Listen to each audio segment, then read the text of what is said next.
Dear students, एक बार फिर से आपका स्वागत है हमारे इस चैनल मैथमेटिक्स गुरु में। तो चलिए स्टूडेंट्स, आज हम प्रश्नावली 3.2 के प्रश्न संख्या 1 के पार्ट 2 को करेंगे। तो आइए देख लेते हैं क्वेश्चन में क्या दिया हुआ है। स्टूडेंट्स, आप यहाँ देख सकते हैं, ये जो मेरा फर्स्ट नंबर है ना क्वेश्चन, उसका सेकेंड नंबर क्वेश्चन यहाँ देखिए। 5 पेंसिल तथा 7 कलमों का मूल्य 50 रुपया है। मतलब एक दिन हम कलम खरीदने गए और पेंसिल खरीदने गए, तो हमने 5 पेंसिल और 7 कलम खरीदा और हमने दुकानदार को 50 रुपये दे दिए। जबकि 7 पेंसिल तथा 5 कलमों का मूल्य 46 है। फिर क्या हुआ, 7 पेंसिल और 5 कलमों का मूल्य क्या है, 46 है। एक पेंसिल का मूल्य तथा एक कलम का मूल्य ज्ञात करिए। हमें एक पेंसिल और एक कलम का मूल्य ज्ञात करना है। देखिए यहाँ पे हमने 5 पेंसिल खरीदा और 7 कलम खरीदा, तो हमने 50 रुपये दुकानदार को दे दिए। लेकिन हमें यह पता नहीं है कि हमने एक कलम का दाम कितना दिया और एक पेंसिल का दाम कितना दिया। लेकिन हमने दोनों को मिलाकर 50 रुपया दे दिया। अब हम कैसे ज्ञात करेंगे कि हमने एक पेंसिल का दाम कितना दिया था और एक कलम का दाम कितना दिया था। तो उसके लिए क्या करेंगे, हम सर्वप्रथम माना कि एक पेंसिल का दाम X रुपया है तथा एक कलम का दाम Y रुपया है। जब हम एक पेंसिल का दाम प्राप्त कर लेंगे तो 5 पेंसिल का भी दाम हमें पता हो जाएगा। सेम उसी तरह जब हम एक कलम का दाम प्राप्त कर लेंगे तो हमें 7 कलम का दाम आराम से पता चल जाएगा। ठीक है, तो आइए यहाँ माना कि एक पेंसिल का दाम X रुपया तथा एक कलम का दाम Y रुपया है। ठीक है, तो इसी को हम यहाँ नोट कर लेते हैं। लिखेंगे सॉल्व में, माना कि एक पेंसिल का दाम X रुपया तथा एक कलम का दाम Y रुपया है।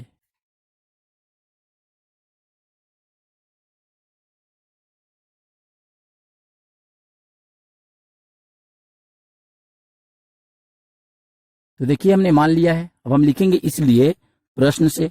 अब हमें प्रश्न में क्या दिया हुआ है उसके अकॉर्डिंग अब हम सोल्व करेंगे। तो प्रश्न में हमें दिया हुआ है, यहां देखिए 5 पेंसिल तथा 7 कलम।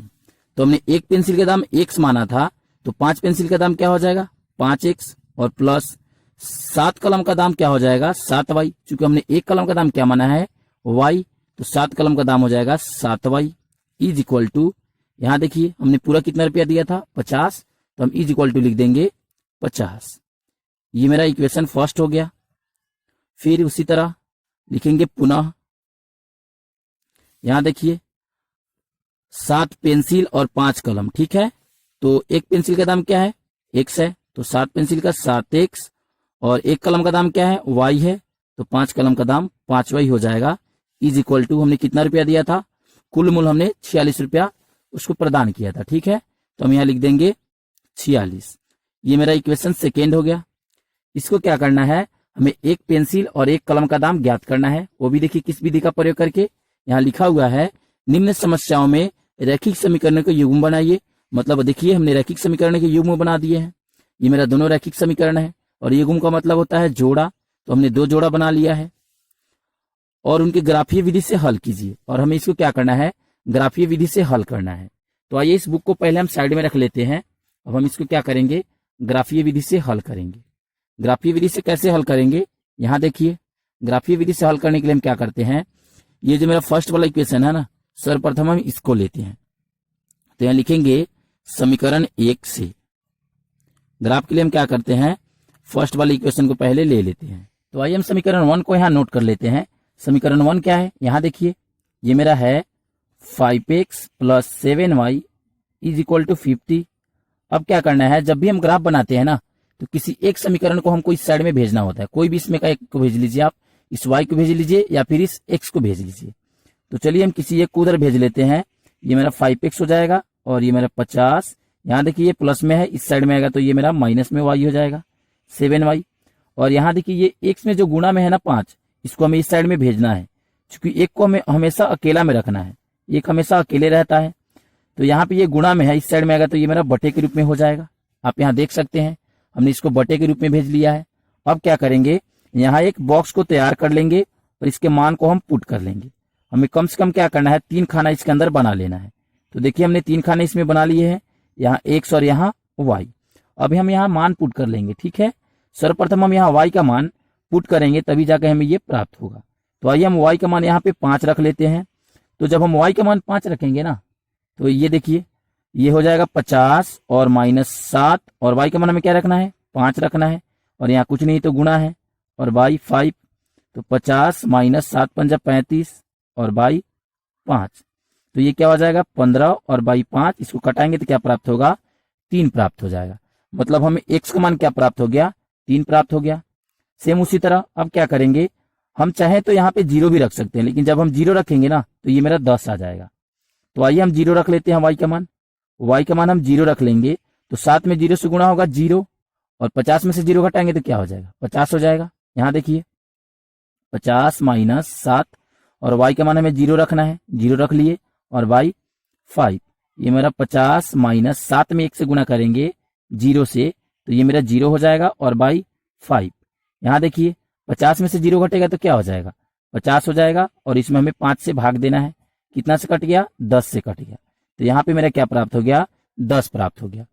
हमको हमेशा कोशिश करना है कि 10 से कम ही मान रखे, 10 से ज्यादा आप मान ना रखे, वरना ग्राफ बनाने में आपको कठिनाई हो सकती है।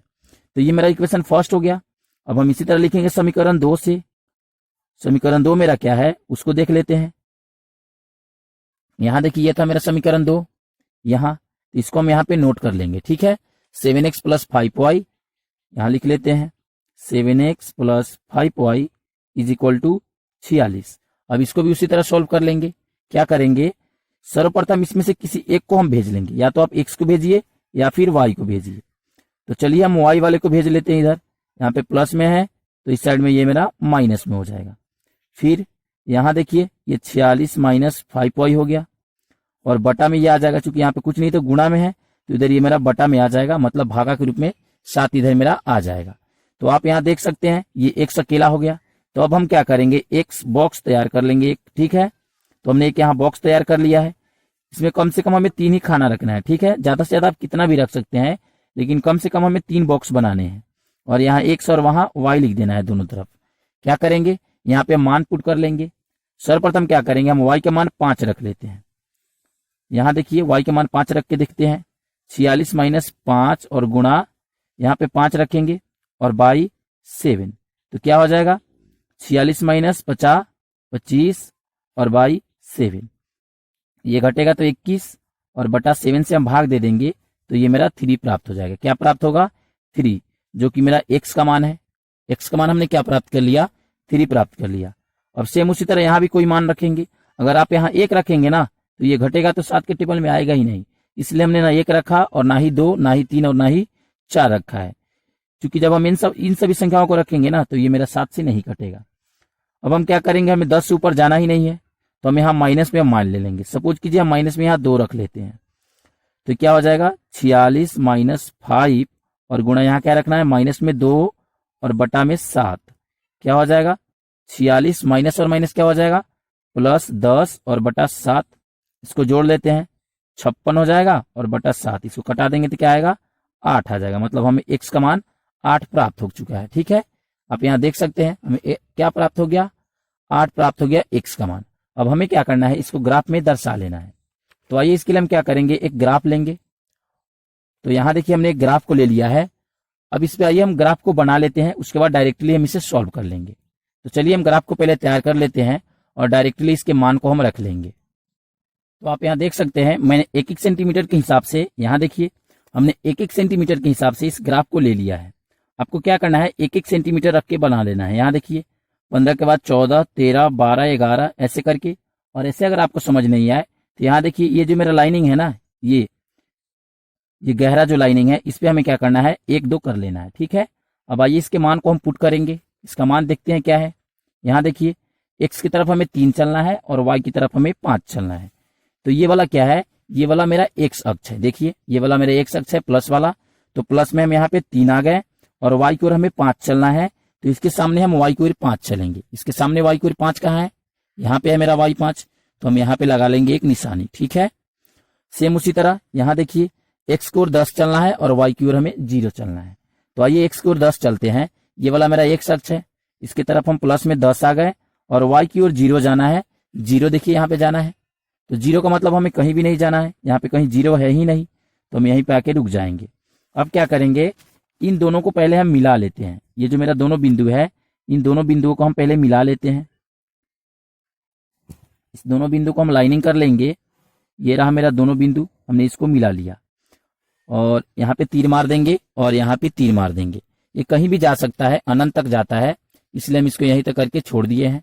अब आइए इसके एक और मान को हम रख लेते हैं। चूंकि इसका 2 मान दिया हुआ है तो हमने एक मान को तो रख लिया, दूसरा मान क्या है, x की ओर 3 जाना है और y की ओर हमें 5 जाना है। तो आइए x की ओर 3 चलते हैं। ये मेरा x वाला अक्ष है, तो यहाँ पे हम 3 आ गए यहाँ पे, और y की ओर हमें 5 चलना है इसी के सामने। तो इसके सामने 5 कहाँ आ गए, यहाँ पे आ गए, जहां पे पहले था वहीं पे फिर एक और आ गया। ये मेरा क्या है, 3,5 है। चूंकि पहले x क्या था, 3 है, तो पहले हम x को लिखते हैं, और y 5 है तो हम यहाँ पे y 5 को लिख दिए हैं। जहां ये मेरा 3 x है और 5 मेरा y है। फिर इसके मान को पुट करेंगे, x की तरफ 8 चलना है और y की ओर माइनस में 2। तो आइए x की तरफ हम 8 चल लेते हैं। ये x की तरफ 8 है और माइनस में 2 कहाँ जाना है, ये तो मेरा प्लस वाला है ऊपर की तरफ, लेकिन -2 देखिए यहाँ पे, ये मेरा नीचे की तरफ माइनस है। तो हम क्या करेंगे, इसके सामने आ जाएंगे माइनस में 2। तो 8 के सामने माइनस में 2 कहाँ आ गए, 1 और 1 2। यहाँ देखिए इस माइनस के सामने में चलना है और ये हम -2 आ गए। अब क्या करेंगे, ये जो मेरा दोनों बिंदु बना है ना, ये और ये, इन दोनों को फिर हम मिला लेंगे। क्योंकि एक बिंदु इस पे मेरा मिला है तो इन दोनों बिंदुओं को हम मिला लेते हैं। यहाँ देखिए, तो ये मेरा क्या हो गया, ग्राफ बन गया। अब हमें क्या करना था, x का मान निकालना था और y का मान निकालना था। तो इसमें x और y का मान कहाँ निकलेगा, हमें ग्राफीय विधि से हल करना था। तो यहाँ देखिए, ये जहां भी आके काटता है ना बिंदु, ये कहाँ पे काटा है, यहाँ पे देखिए x की तरफ कितना है, 3 के सामने है x की तरफ, तो हम x का मान लिख देंगे 3। और y ओर से कितना काटा है, ये देखिए मेरा y अक्ष है, तो y की तरफ से कितना है, 5 के साइड में है, तो y का मान आ गया 5। यही मेरा आंसर हो जाएगा। मतलब मेरा एक पेंसिल का दाम 3 रुपया और एक कलम का दाम 5 रुपया हो गया। यहाँ देखिए हमने माना था एक पेंसिल का दाम 1 रुपया, तो x का मान मेरा क्या आ गया, x का मान 3 आ गया। मतलब हमें एक पेंसिल का दाम क्या मिल गया, 3 रुपया प्राप्त हो गया। और उसी तरह एक कलम का दाम हमें क्या प्राप्त हो गया, 5 रुपया प्राप्त हो गया। अब आइए जरा इसके मान को हम रख के इसमें देख लेते हैं क्या ये सही है या नहीं है। अगर सही होगा ये मेरा मान, तो इसमें रखने से ये मेरा सेटिस्फाइड हो जाएगा। सेटिस्फाइड का मतलब क्या हुआ, ये मेरा संतुष्ट हो जाएगा। तो हम यहाँ पे मान को रख लेते हैं, आइए इस ग्राफ पे ही रख लेते हैं। नीचे समीकरण क्या है, 5x और plus 7y is equal to क्या दिया हुआ है, यहाँ दिया हुआ है 50, तो हम रख देंगे यहाँ पे 50। अब आइए इसके मान को पुट कर लेते हैं।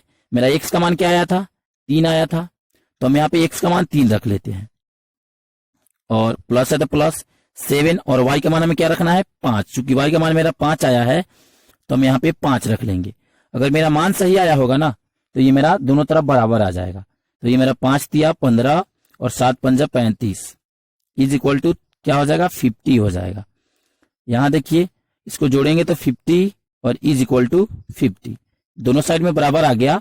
मतलब हमने जो x और y का मान निकाला है ना, यहाँ पे ये जो मेरा बिंदु से x और y का मान निकला है, x बराबर 3 और y बराबर 5, ये मेरा बिल्कुल करेक्ट है। इसको रखने से क्या हो रहा है, मेरा समीकरण संतुष्ट हो जा रहा है। ये तो मेरा फर्स्ट वाला समीकरण संतुष्ट हो गया। आइए जरा सेकेंड वाला को भी रख के देख लेते हैं।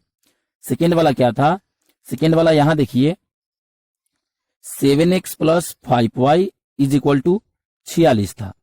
यहाँ पे देखिए ये मेरा सेकेंड वाला था ना, 7x plus 5y is equal to 46। तो इसमें भी हम मान को पुट करके देख लेते हैं कि सेटिस्फाइड हो पा रहा है कि नहीं। तो x का मान हमें क्या रखना है, 3 रखना है, प्लस 5, और y का मान भी 5 रखना है, इज इक्वल टू 46। गुणा कर लेते हैं, 7 3 21 और 5 25, ये हो गया 46। अब देखते हैं दोनों को जोड़ के, ये मेरा 46 आ गया और इधर भी 46 आ गया। तो देखिए दोनों तरफ सेटिस्फाइड हो गया, दोनों तरफ बराबर हो गया, LHS बराबर RHS हो गया। तो मतलब हमने जो यहाँ x का मान निकाला है ना, वो बिल्कुल परफेक्ट है। तो मेरा एक जो पेंसिल का दाम है ना, वो मेरा 3 आ जाएगा और एक कलम का दाम मेरा 5 आ जाएगा, और यही मेरा आंसर हो जाएगा। अब इसमें आपको कोई डाउट नहीं होना चाहिए स्टूडेंट्स, क्योंकि ये मेरा क्वेश्चन समाप्त हो चुका है। अब चलिए हम नेक्स्ट पार्ट की ओर बढ़ेंगे, अपने 3.2 के क्वेश्चन नंबर 2 को देखेंगे, उसमें हमें क्या सोल्व करना है। तो चलिए स्टूडेंट्स अब हम आगे बढ़ेंगे। आगे बढ़ने से पहले स्टूडेंट्स, अगर अभी तक आपने हमारे चैनल को सब्सक्राइब नहीं किया है, तो कृपया आप हमारे इस चैनल मैथमेटिक्स गुरु को लाइक शेयर और सब्सक्राइब जरूर कर ले। थैंक यू, मिलेंगे फिर नेक्स्ट वीडियो में, तब तक के लिए बाय।